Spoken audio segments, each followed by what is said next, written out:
Qué privilegio estar al principio del año pudiendo compartir con ustedes la palabra del Señor. Y déjenme contarles que yo estaba preguntándole al Señor qué tema compartir, porque durante el último mes o últimos meses del año pasado estuve recibiendo varios mensajes y dije, ay, esto va a ser para una prédica, este va a ser para otro. Y ya tenía ideas de qué quería, pues yo sentía que quería el Señor que predicara.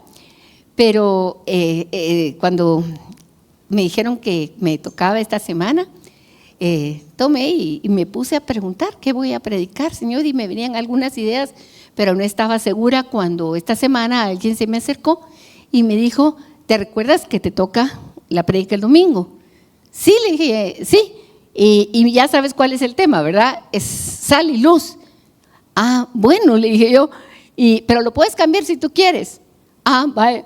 Pero fue así como algo tan directo, una dirección del Señor de ver este tema. Y lo había tenido en otras oportunidades. Y tal vez el pensamiento que vino a mí, ay, Dios mío, otra vez dar sal y luz, ¿verdad? Como que ya lo hemos oído, ya lo he predicado varias veces. Pero bueno, no, fue una indicación del Señor. Y conforme lo fui desarrollando, entendí que era en primer lugar para mí. Así que yo ya me prediqué. Hoy les voy a contar a ustedes lo que yo me prediqué. Así que el tema es sal y luz. Y lo primero que ponía el Señor en mi corazón era varias preguntas. Porque el tema habla de dos elementos, sal y luz. Pero a veces no sabemos claramente qué es la sal, qué es la luz realmente. A veces decimos Jesús es la luz. O pienso yo en un bombillo, o pienso en el sol, y esa es la luz, ¿verdad? Y me quedo con esas respuestas tal vez más sencillas y sin mayor explicación en mi mente, y no profundizo. Pero Jesús usó estas dos figuras para hablar de algo maravilloso, y más que hablar de algo maravilloso, declaró algo sobre nosotros. Hoy es muy famoso eso de declarar, ¿verdad? Pero no, aquí no está declarando un hombre cualquiera, es Jesús el que con su boca está afirmando algo. La cita de hoy es Mateo 5, el versículo 12 y 13, en donde Jesús dice, ustedes son la sal y la luz de este mundo. O sea, es una declaración, no nos está preguntando, sino que lo está afirmando. Así que vamos a profundizar primero un poquito en lo que es sal y luz en lo natural, para luego poder ir un poquito más a lo espiritual. Yo sé que cuando veamos lo natural, el mismo Espíritu Santo nos va a ir hablando de qué es la sal y la luz en el ámbito espiritual. Y primero lo que pensé es en la sal marina, una fuente inagotable de sal verdaderamente, ¿verdad? Aunque la sal no solo se consigue en el mar, también hay minas de sal, aunque son un poco diferentes tal vez en su sabor, pero la consistencia viene a ser lo mismo. Y la sal, lo primero que averigüé es que es un compuesto de dos diferentes elementos. Uno es un metal y el otro es algo que no es un metal. ¿Quién sabía eso? Las químicas o las que han estudiado un poquito en esa área, ¿verdad? Yo no sabía eso. Sí sabía que era un compuesto químico, pero no sabía que era un metal con algo que no es un metal. ¿Saben? El metal aquí es el sodio y lo que no es metal es el cloro. Por eso se llama cloruro de sodio, es una mezcla. Y aparte de eso, algo también que pude profundizar un poquito es que la sal no es optativa para si la necesitamos o no, es algo esencial. Y me fui a buscar la diferencia entre necesario y esencial, y lo que decía el diccionario es que esencial es algo más profundo, porque lo necesario es algo para una cuestión específica en un momento que se necesita algo, pero lo esencial es aquello sin lo que es imposible funcionar todo el tiempo, todos los días y a todas horas. O sea que la sal, sin ella no habría vida. Y dentro de las cosas interesantes que tiene la sal para nuestro funcionamiento es que equilibra el fluido de líquidos en nuestro cuerpo. Ustedes saben que nuestro cuerpo es 3/4 partes de agua, ¿verdad? Tenemos una cantidad de agua. Y la sal es la que permite equilibrar la cantidad exacta, porque las células están compuestas de agua. Todo nuestro sistema funciona por agua, pero si no tenemos la sal hace que tengamos el equilibrio perfecto. Además, también ayuda a los nervios. Sin sal, los nervios no harían las conexiones unos con otras, no tendríamos la reacción nerviosa que debemos tener. También los músculos. ¿Alguno padeció alguna vez de calambres? Bueno, algunas veces la falta de potasio, la falta de sal también puede ocasionar en nuestro cuerpo, en los músculos, situaciones que nos paralizan. Y en la sangre, pues quien no sabe, cuando una persona es hipertensa, lo primero que le quitan es la sal. Se la bajan a lo mínimo porque a mayor cantidad de sal, mayores problemas de salud puede tener. Pero también la sal se usa en la industria, en los productos farmacéuticos, por ejemplo, los sueros. Hay un suero casero que cuando tengan una emergencia pueden hacer, hacen jugo de naranja con un poquito de limón, le ponen unos granitos de sal y ahí tienen un suero de emergencia cuando una persona está deshidratada y con eso la levantan. Y es algo que está ahí, pero lo importante es echarle unos granitos de sal. Así que ya tienen la receta del suero de emergencia. Van escuchando lo natural, pero vayan pensando en su cuerpo espiritual.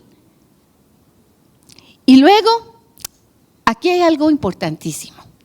La sal no es un producto que fabrique el hombre. Es algo que se encuentra en la naturaleza, es algo que el Señor crió y diseñó. Y lo curioso de esto es que es tan importante la sal que en la antigüedad, y eso tal vez lo han oído, para fundar las ciudades se buscaban 2 cosas en particular: agua, fuentes de agua, un río, una laguna cercana, o una fuente de sal.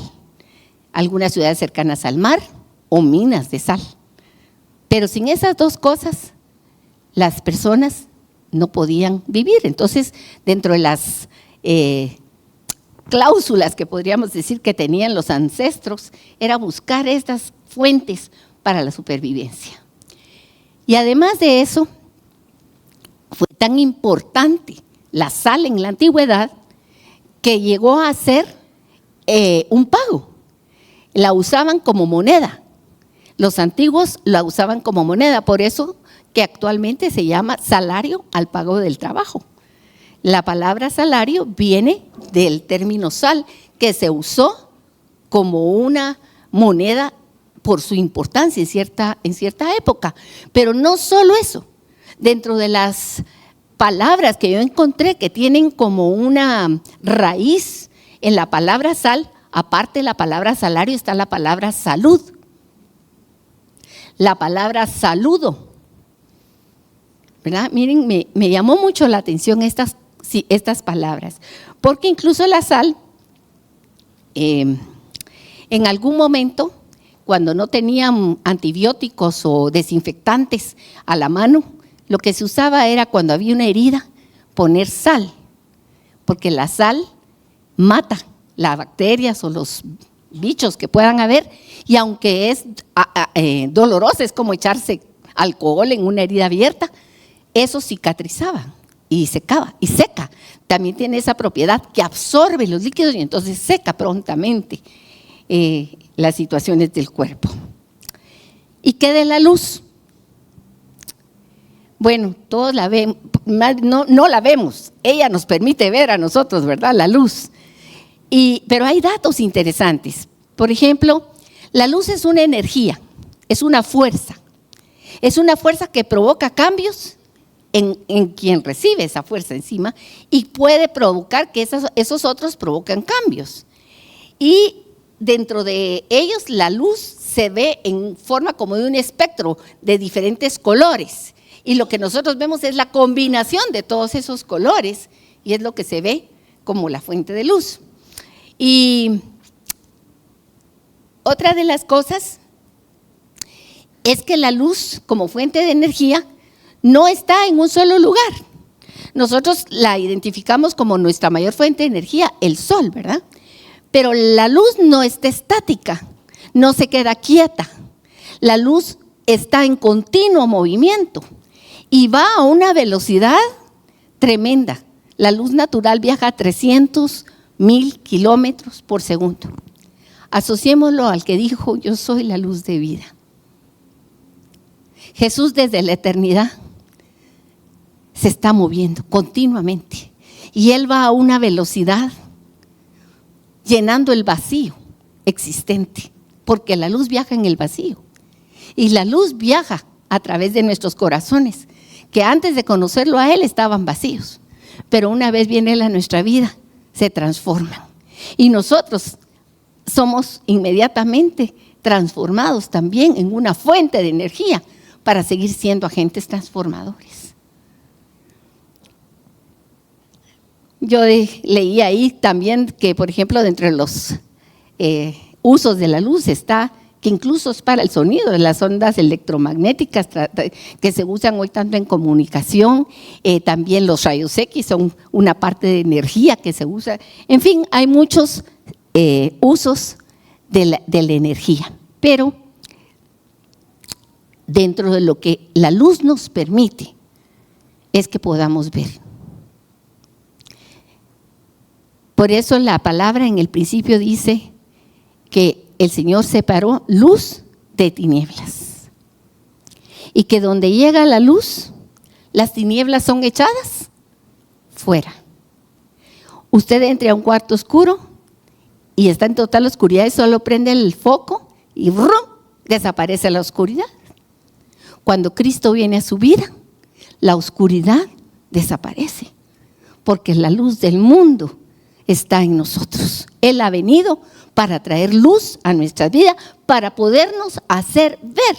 La luz natural me permite verlos a ustedes hoy.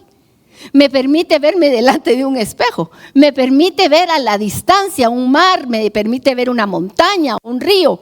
Me permite ver imágenes a través del cine o de la televisión. Es la luz la que me permite eso.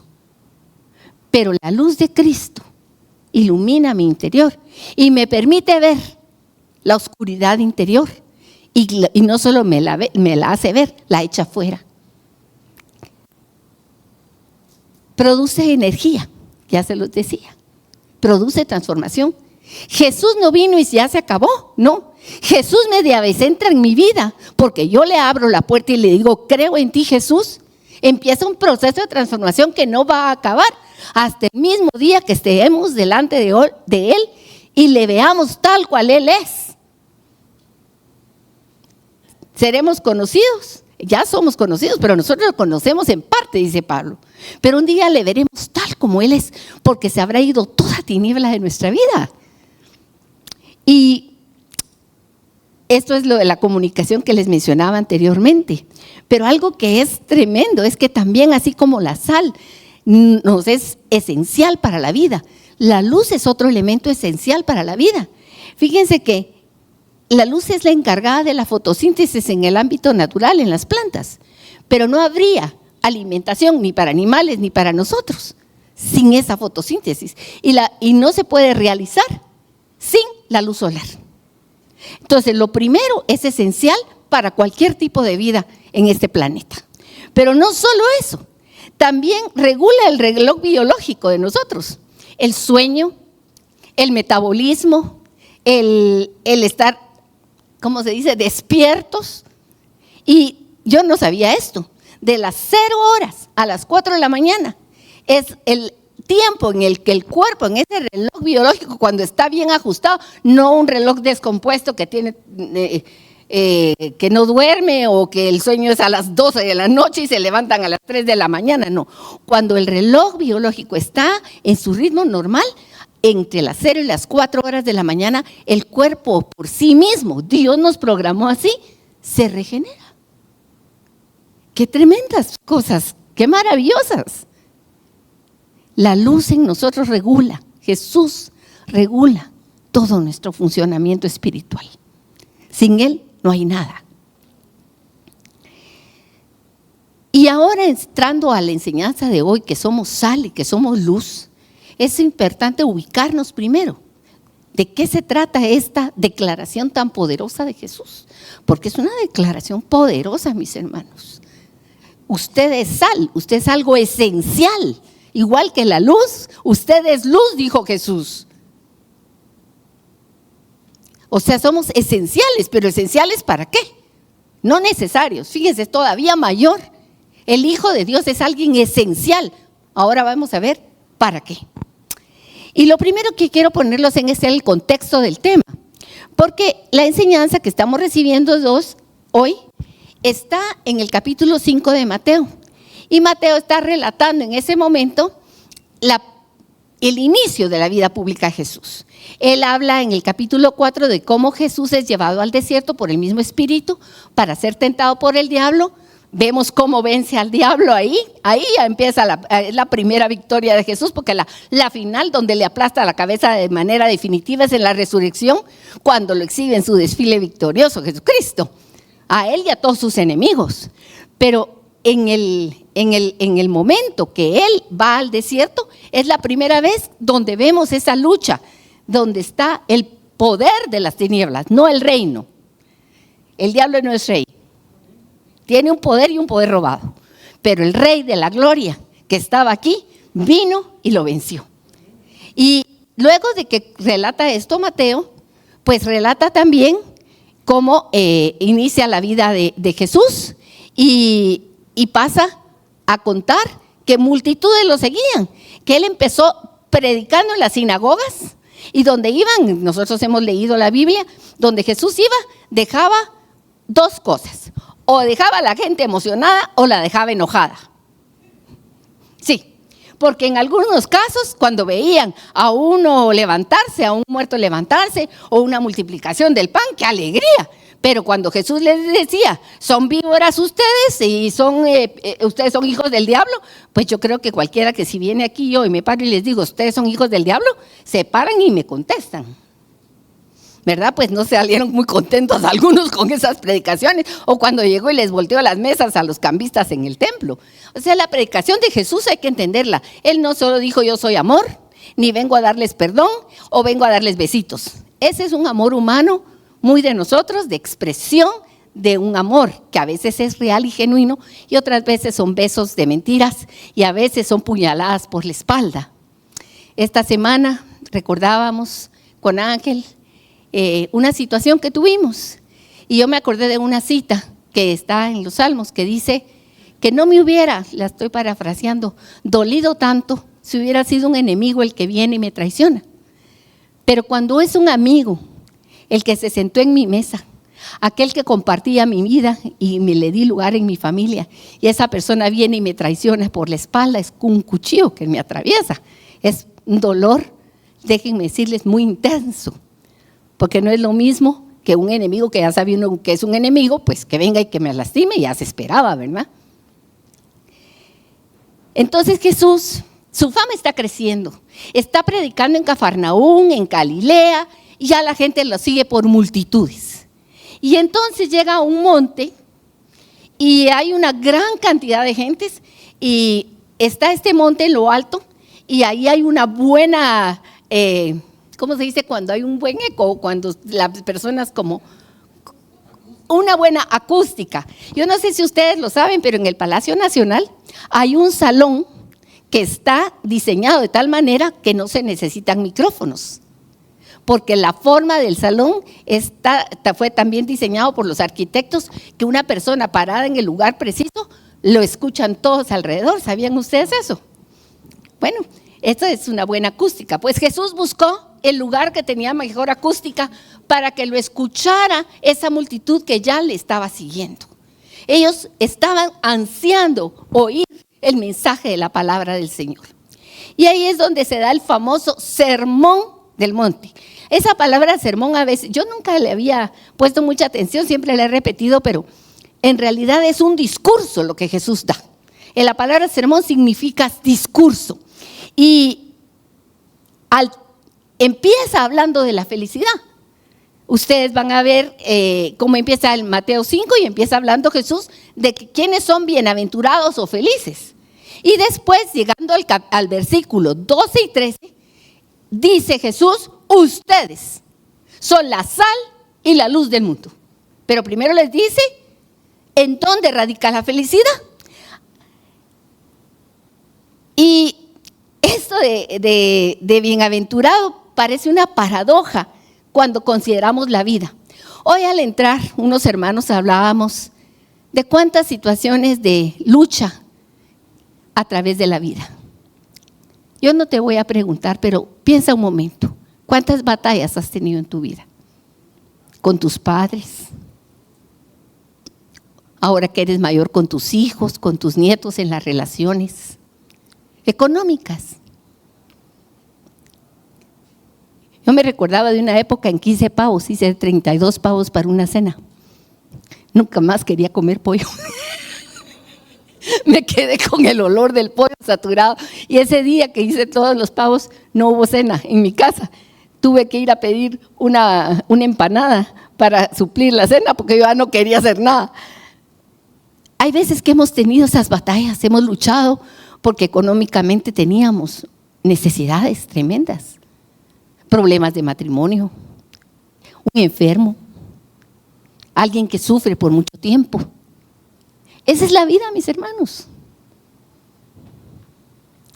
Porque este mundo está bajo condenación. La muerte no solo es el día que nos muramos. La muerte infectó a este mundo. Y la muerte, su hija favorita, es la enfermedad.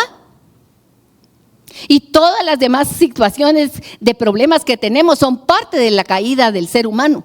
El hombre no fue hecho para vivir en este mundo, sino para vivir en un Edén, pero tenía que comer del árbol de la vida.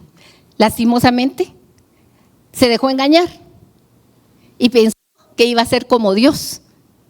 Y en lugar de eso resultó todo lo contrario, cayó y fue esclavo. Y el mundo sigue bajo esa condición, está caído. Pero en este mundo vivimos los que ya no somos del mundo, pero estamos aquí. Es como que si usted se fuera a vivir a Afganistán hoy, usted no sería de Afganistán, porque usted es guatemalteco. Pero si le tocara vivir en Afganistán, le aseguro que le caen bombas encima, o en Irán, o en donde están las guerras, en Ucrania hoy en día. ¿Quién se quiere ir de vacaciones a Ucrania? A ver, levanten la mano. ¿Quién se quiere ir de vacaciones a Irán? O a otros lugares donde la guerra está en su apogeo. Usted no es de ahí, pero si usted va, de seguro que le caen las balas y los cuentazos que están dándose ahí. Está expuesta su vida. De igual manera, nosotros, aunque vivimos en este mundo, no somos de este mundo. Nuestra ciudadanía es en los cielos. Somos hijos del gran rey. Hemos sido comprados y hemos sido redimidos. Y hemos sido trasladados del poder que tenía Satanás sobre nosotros al reino. Y eso es muy importante saberlo. Bajo el poder de Satanás nuestra vida era de esclavitud. Poder tiene el diablo. Pero cuando Cristo vino y tú creíste en Él, Él te trasladó, te arrancó del poder del diablo, te sacó y te puso bajo su reino. No para esclavizarte, pero sí para decirte cómo debes de vivir, para que en este mundo vivas mejor en medio de este mundo de dolor y tristeza. Los hijos de Dios que toman sus mandatos y los hacen suyos, no como una carga gravosa, sino como una bendición, encuentran las bienaventuranzas del Señor.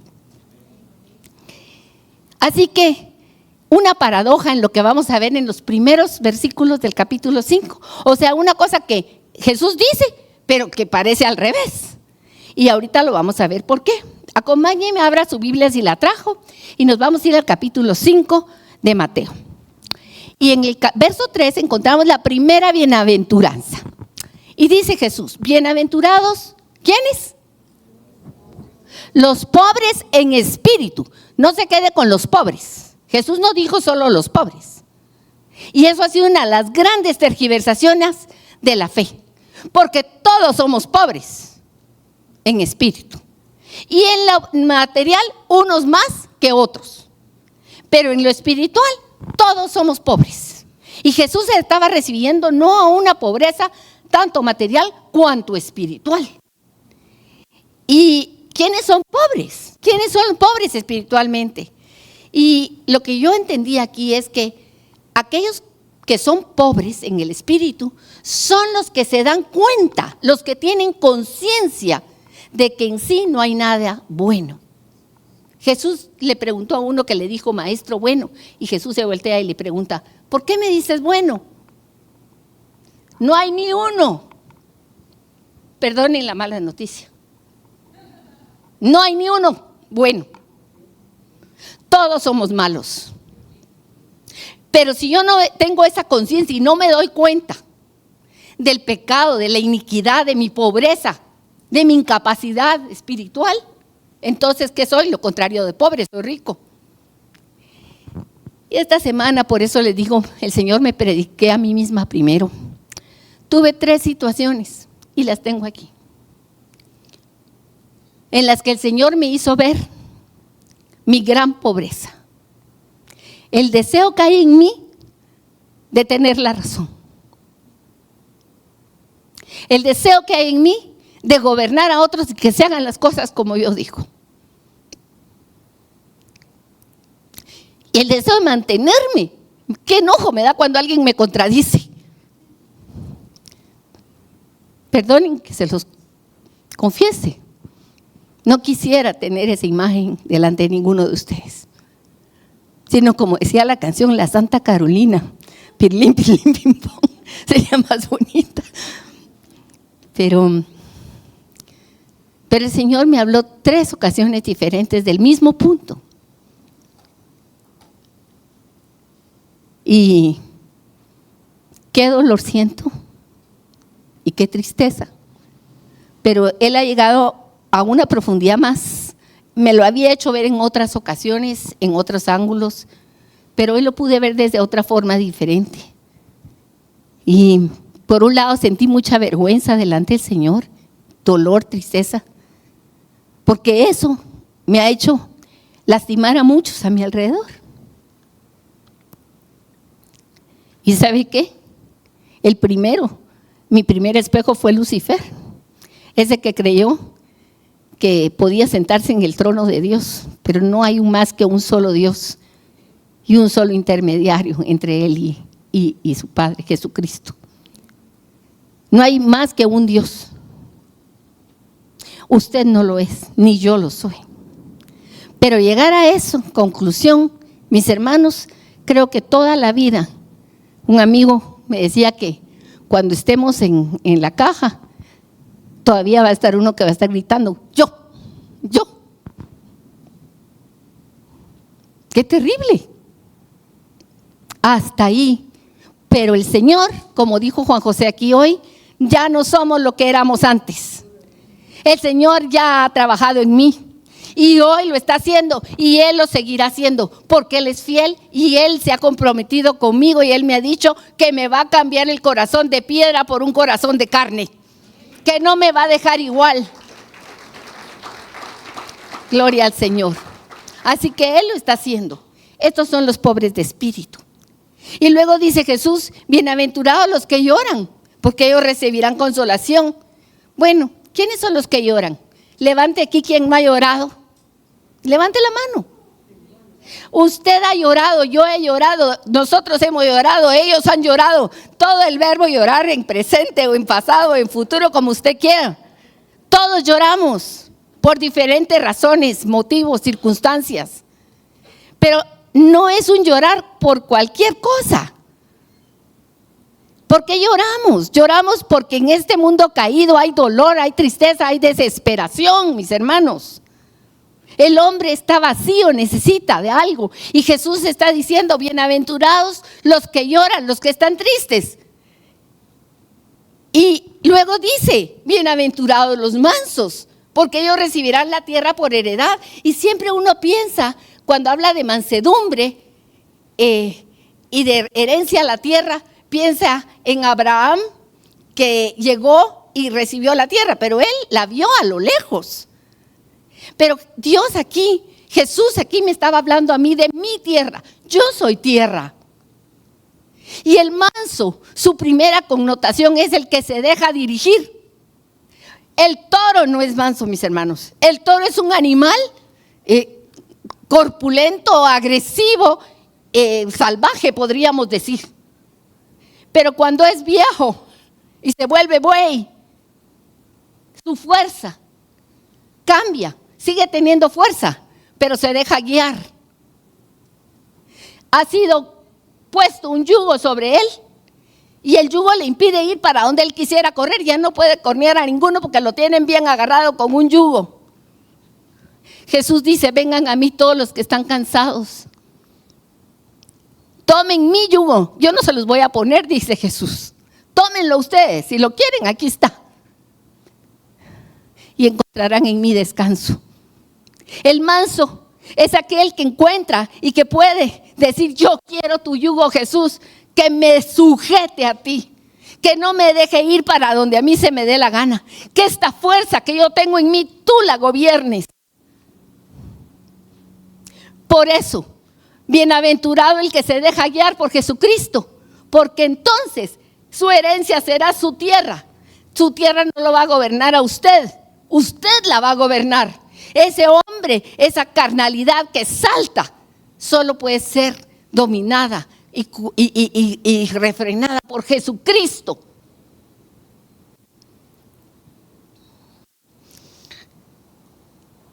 Bien, no he llegado al tema, pero todavía tengo tiempo. Bienaventurados los que tienen hambre y sed de justicia, porque ellos serán saciados. ¿Y qué justicia está hablando aquí?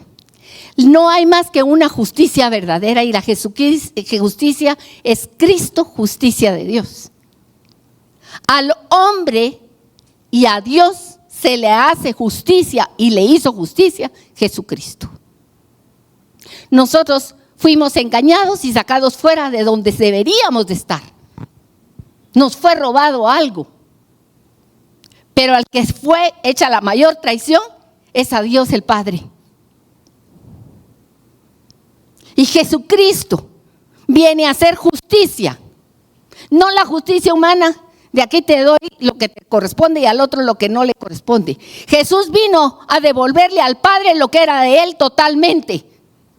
Pero la justicia la hace para aquellos que quieren tener paz con Dios, para los que quieren creer y dejarse gobernar por Él. Por eso les dije, salimos del poder de las tinieblas al reino, no a un desgobierno, porque el reino de Dios no solo es un lugar, el reino de Dios es una autoridad sobre mi vida, es donde Él es el rey, no yo, donde Él es el que gobierna. El otro tenía el poder y me tenía atado. Dios no me tiene atado. Soy yo la que decido si quiero que sea mi rey o no. Los misericordiosos. ¿Por qué puede ser usted misericordioso? Mire, ¿sabe por qué? Porque usted es miserable también. Una vez lo fue. Y cuando usted mira a un hombre o a una mujer atada por las cadenas del pecado, usted puede sentir misericordia de aquel, porque usted alcanzó misericordia. Y los limpios de corazón.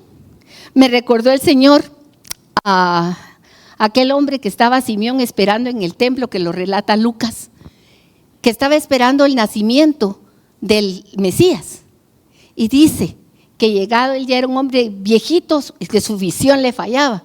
Pero cuando llevaron a Jesús al templo sus papás, Dios le permitió ver, no al bebé, le permitió ver al Cristo eterno en ese bebé. Le abrió los ojos, le quitó las vendas. Y así, el que de verdad quiere, Dios le abre los ojos.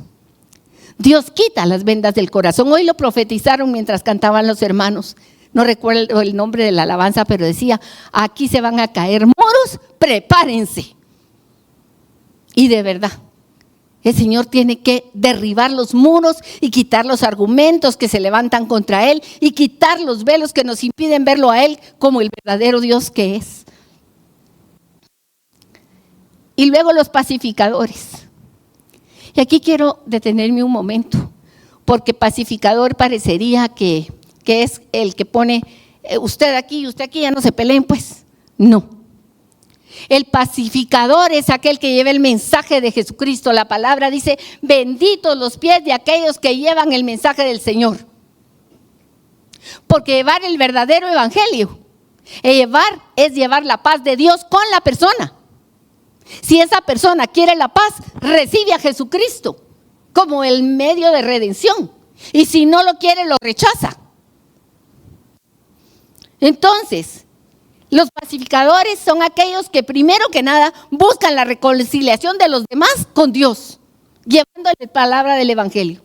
Pero esta palabra también de reconciliación nos habla de la cruz en la dimensión de los brazos abiertos, del perdón de un hombre con otro hombre. Cuando los pacificadores son aquellos que buscan la restauración de las relaciones, y a veces cuando no se pueden reconciliar las relaciones, las dejamos en manos del Señor, pero no nos quedamos con el resentimiento que provoca el orgullo en nuestro corazón. Hay personas con las que no se puede convivir, porque si las tenemos, nos van a matar. Pero el perdón debe estar en nuestro corazón y ponerlos en las manos del Señor. Que Él sea el juez y no yo. Por eso dice, bienaventurados el pacificador, porque serán llamados, ¿qué? Hijos de Dios. El que cree en Jesucristo, inmediatamente tiene que ser un pacificador. Pacificador entre Dios y los hombres, y pacificador con uno mismo y los demás. Y los que padecen persecución por causa de la justicia. Leí estos bienaventuranzas para recordar en dónde pone Jesús la felicidad. Pareciera que está al revés, ¿verdad? Pero cuando nosotros vamos más profundamente, vemos que en realidad si Cristo ha venido a mi vida, yo he experimentado estas bienaventuranzas. Tú seguramente también las has experimentado.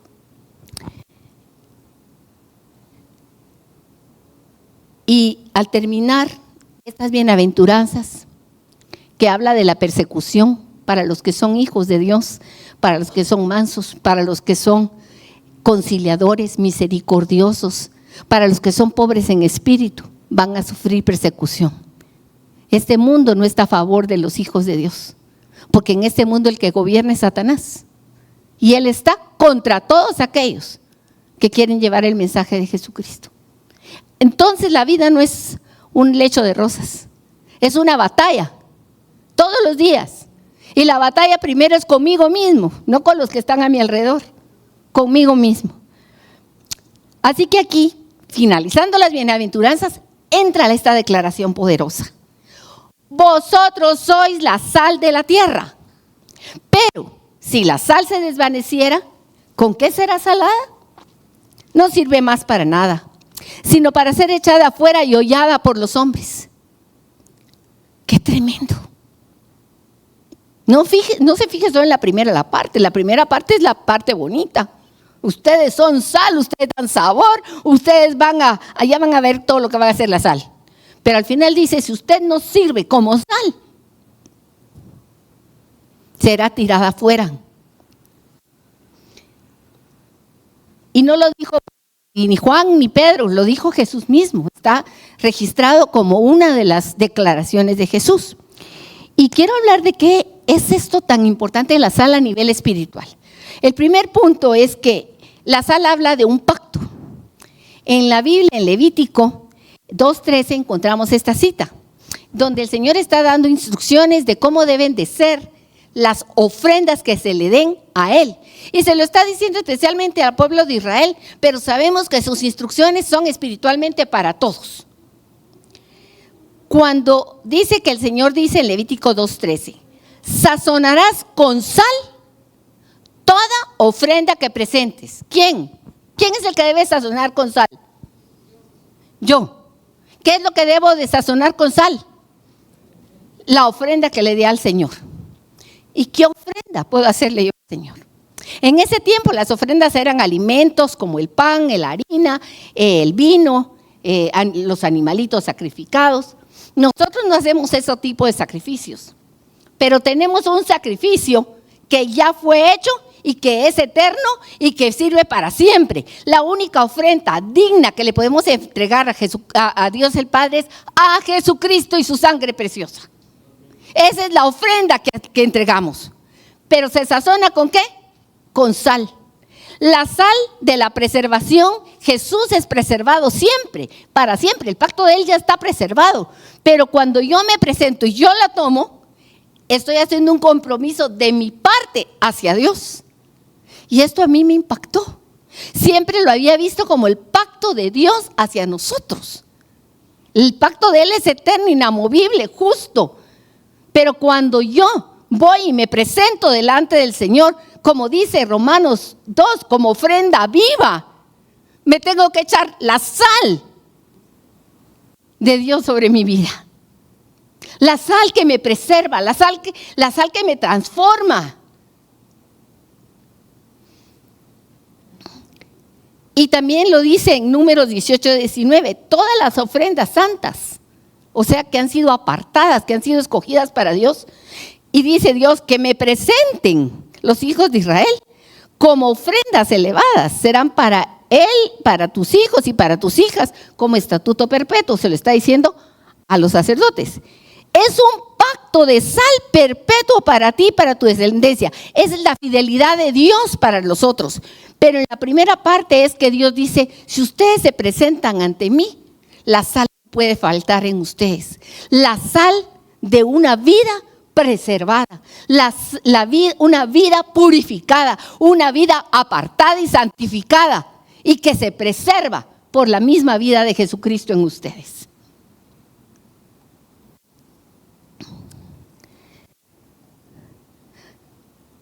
Por eso les digo, la sal es un compromiso con Dios. Eso representa la sal para nosotros espiritualmente. Cuando presentamos nuestras vidas delante del Señor, le estamos diciendo, Señor, yo quiero ser leal a ti, quiero ser fiel. El domingo pasado nos hablaba Juan José de que solo Dios merece la honra, la gloria, la alabanza. Fue una prédica muy preciosa. Y el tesoro que tú has recibido de la vida de Cristo, porque lo que te ha sido dado es la vida de Cristo en ti. Jesús está en mí, yo soy el templo. Miren, si yo tengo conciencia de eso, yo quiero que mi vida sea verdaderamente un lugar donde Él se agrade. Por eso cuando Él dice, ustedes son la sal, declara Él que nosotros, su iglesia, aquí en la tierra, con nuestra vida, seguimos actuando y no se detiene y detenemos en parte el proceso de descomposición del mundo. Los hijos de Dios, los que tienen una vida comprometida con Dios, le damos sabor a este mundo que está en tinieblas, le damos... los preservamos de que se siga descomponiendo. Al predicar la palabra de Dios a otros y que vienen otros a Cristo, se va intensificando esa preservación. Pero aquí hay algo muy valioso y muy importante. ¿Cómo presentamos el mensaje del Evangelio? Ser sal implica tener gracia. Dios la tiene con nosotros. De gratis hemos recibido lo que Él nos da. Nosotros fuimos comprados por gracia, no porque nosotros hubiéramos hecho algo digno de merecer la salvación. O sea, es gracia. Pues nosotros tenemos que llevar el Evangelio también por gracia. Ser bondadosos con aquellos que van a recibir el Evangelio. La bondad de Dios es la que nos alcanzó y la que los va a alcanzar a ellos también. Pero nuestra actitud de proclamar el Evangelio también tiene un efecto sobre los demás que escuchan. Y aquí vi yo algo con Eliseo, que había unas aguas que estaban envenenadas, que no eran para tomarse. Y Eliseo, como profeta de Dios, pide que le lleven sal, la echan en las aguas y las aguas se vuelven saludables. Entonces, cuando nosotros vemos las situaciones, a veces hay familias que no son de Cristo, no hay ni un cristiano en esa familia, y están pasando una situación tremenda, y usted lo ve, usted puede ir y ser en ese momento sal para esa familia. Usted está poniendo un grano de sal sobre una herida que está infectada, usted está poniendo la preservación de Cristo sobre esa familia. Tal vez ese día no se conviertan, pero ahí inició un proceso que alguien más en el futuro puede llegar a complementar. No pierda la oportunidad de orar por aquellos enfermos, por aquellos necesitados, por aquellos vecinos que tiene y que usted sabe que están mal. No pierda esa oportunidad de ser sal para esas vidas. Restauración, ya les hablé del perdón. Y el Señor dice algo muy importante, que no nos falte sal para nosotros mismos. Hay que tener sal para los demás, pero la sal también la necesitamos nosotros mismos continuamente. Esa sal de la palabra, esa sal de la presencia del Señor Jesucristo, y que es la que permite que tengamos también las relaciones unos con otros. La sal de pedir y extender perdón y morir a ese viejo hombre y permitir que Jesucristo vaya tomando todas las áreas de nuestra vida. Hasta de ser fertilizantes, fíjese. La sal se usa en la agricultura. Bueno, los hijos de Dios vamos en el campo, en la viña del Señor, y vamos poniendo sal, algunas veces para matar mala hierba y otras veces para limpiar un árbol. Yo no sé si ustedes saben, pero a veces a los árboles de coco, yo ya lo he hecho allá, en un terrenito, se sube un patojo hasta arriba del árbol y le echa sal a donde están dando los cocos para que la siguiente cosecha sea más sabroso los cocos. O sea, la sal tiene efectos fertilizantes, curativos, hasta en las cosechas. Nosotros somos embajadores del reino y donde estamos nosotros somos sal. Somos ese preservante, somos ese gusto que le da sabor a la vida. No solo con lo que hablamos, con la forma en que vivimos, con nuestro testimonio. Y esta es una parte que no es muy agradable, pero también es parte de lo que es la sal. La sal la encontramos en la palabra en momentos de juicio. Y aquí no somos nosotros, sino que es el Señor el que usa la sal como un elemento para que se vea de juicio. Uno de los casos que es más conocido es la esposa de Lot. La esposa de Lot, junto con Lot, fue salvada con sus hijas. Incluso a los yernos se les dijo que salieran, ellos no quisieron salir de Sodoma. Y todos iban corriendo casi que empujados por los ángeles, porque que si pienso que si ya dejé la bolsa, que me falta el paraguas, que los anteojos donde los habré dejado, la billetera, el teléfono, todo a última hora no lo tenían listo. Y estaban preocupados de todas esas nimiedades. Pero la esposa de Lot nunca se fue con satisfacción de aquel lugar. Ella quería permanecer ahí. Entonces se fue a la fuerza, la sacaron a la fuerza, prácticamente, empujones, para salvarla. Y llegado un momento era tal su desesperación que volteó a ver. Este voltear a ver, a pesar de la advertencia de los ángeles, es una advertencia para nosotros. Mis hermanos, fuimos sacados del poder de las tinieblas, ya no le pertenecemos, somos liberados, cantamos aquí que somos libres. ¿Qué tenemos que estar volviendo a ver para allá, para lo que hice, para lo que no hice? Ya no estoy ahí, ya no soy esa persona. Yo tengo una vida nueva en Jesucristo. Porque no es que Jesús venga a arreglarme la vida. Jesús me cambia la vida. Porque el corazón maligno del hombre no tiene reparación, como dice Jeremías. ¿Quién puede conocerlo? No tiene reparación. Mejor le cambio ese de piedra y le pongo uno nuevo, dice Dios. Les doy mi vida, la suya no, les pongo mi vida, que es la que verdaderamente vale. Así que nos habla de advertencia, porque esa mujer, deseando el mundo y las cosas del mundo, se convirtió en una estatua de sal en medio del desierto que no sirve para nada. Y luego hay varias citas que están solo como referencia para los que quieran estudiar más profundo de cómo la sal es también un elemento de juicio de Dios. Las tierras que ya no se quería que fueran fructíferas, las llenaban de sal y salaban para que no hubiera más producción ahí. También pone límites, servía para poner límites. En fin, les dejo esto para que ustedes profundicen en el significado de ser sal. No somos cualquier cosa, mis hermanos. Fuimos escogidos para algo maravilloso. En un video que pasó Juan José la semana pasada sobre la santidad, primero se veía como un carbón encendido, ¿se recuerdan?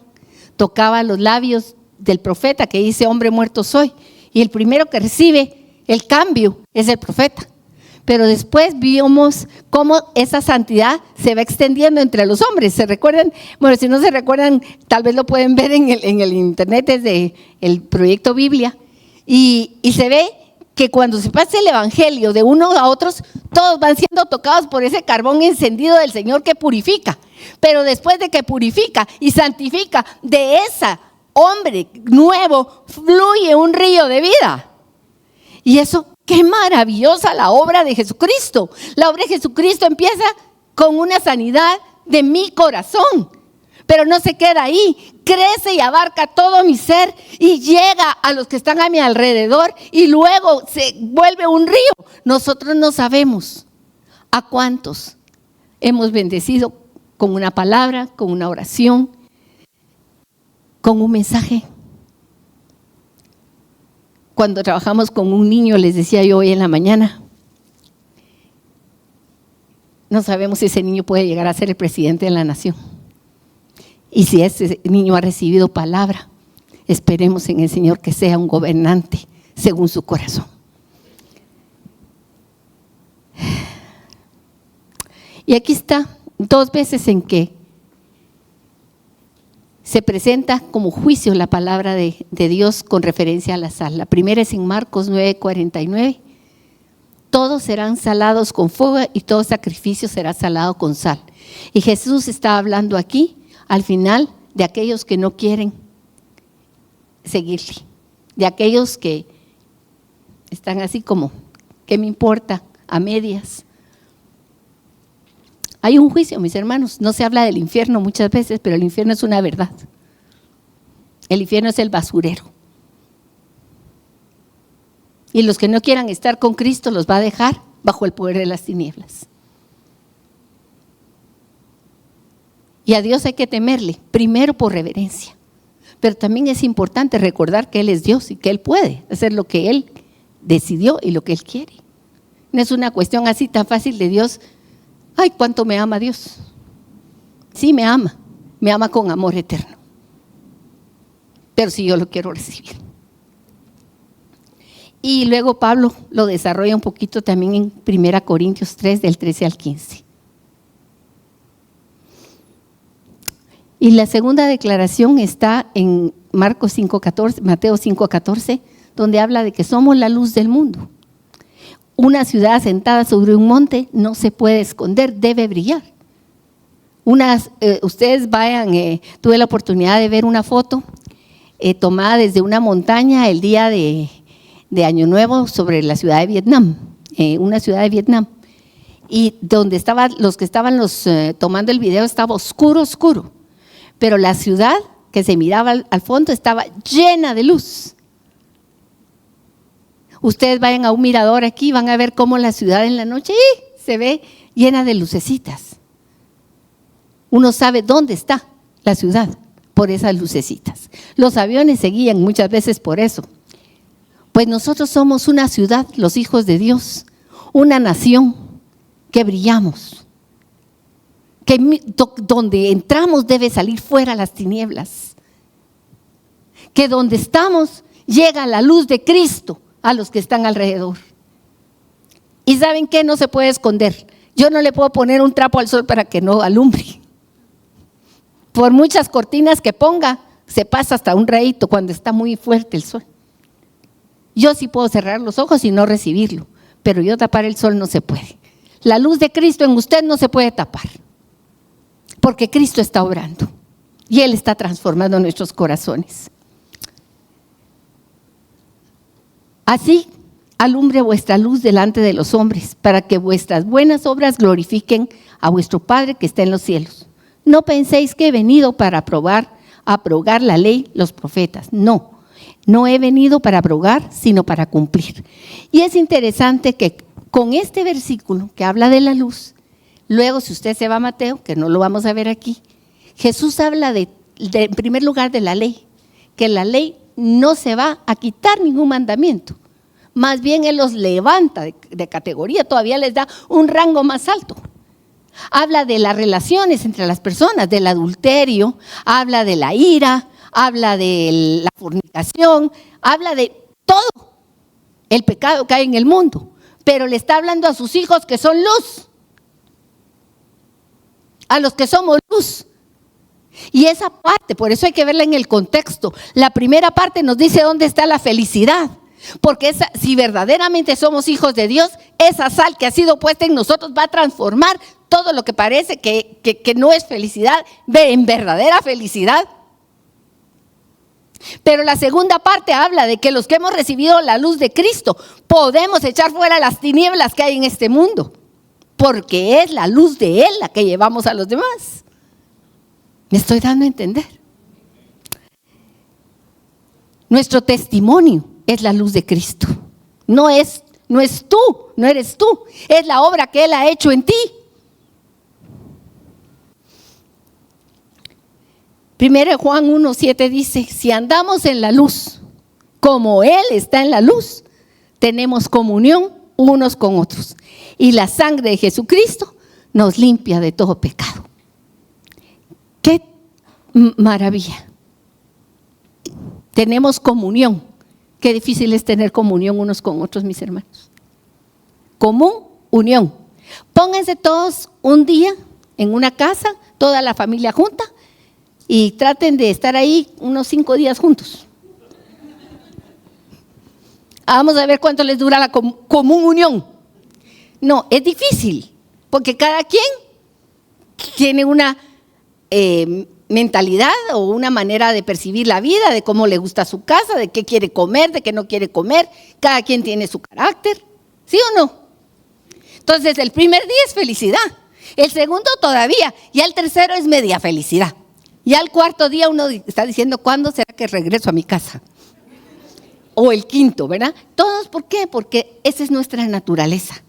Pero cuando estamos en Cristo, nos permite sobrepasar las diferencias, ser soportes unos de otros, ser amables, ser misericordiosos.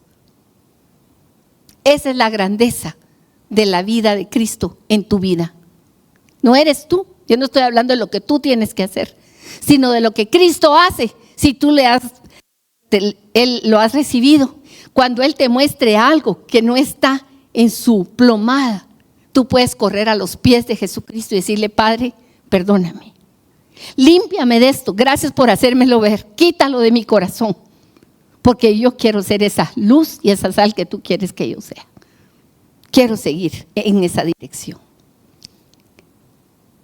No es un descanso la vida del cristiano, es una lucha continua. Como dijo Pablo en Romanos, la carne es enemiga de Dios y la carne se tiene que morir.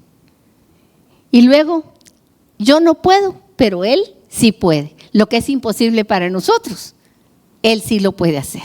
Y esto se lo dijo a la gente cuando ellos dijeron, entonces qué difícil va a ser que alguno entre en el reino de los cielos. Por sus fuerzas no entra ninguno.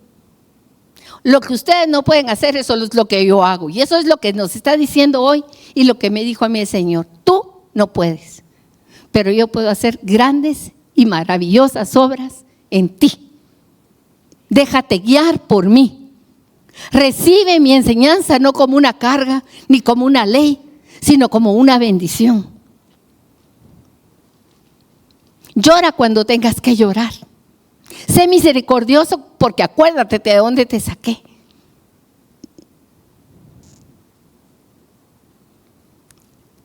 Y permanezcan en mí.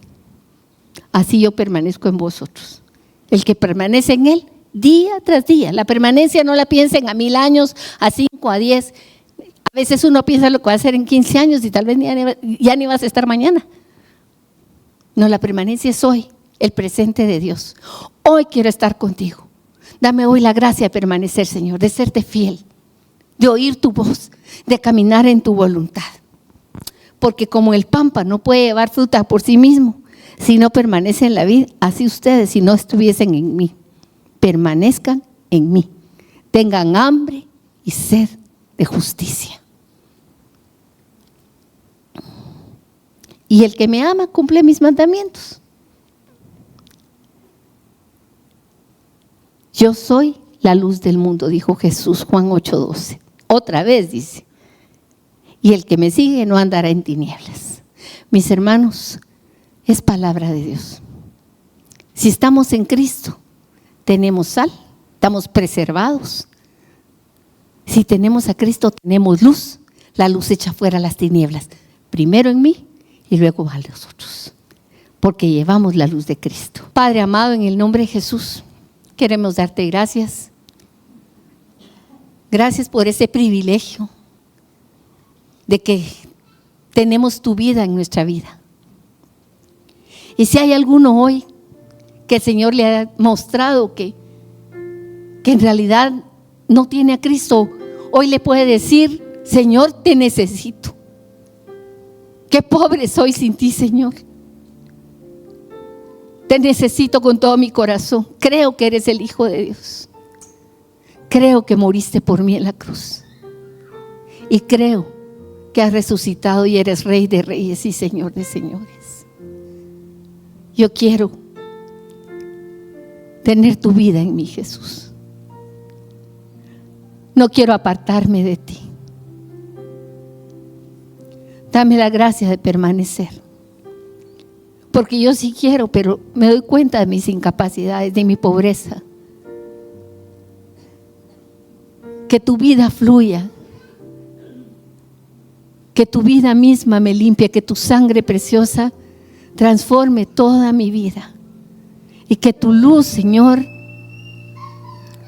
llegue a las profundidades de mi alma. Haz tu obra, Señor, para que yo pueda dar fruto y ser esa luz y esa sal que tú has declarado que yo soy. Gracias, Señor Jesucristo.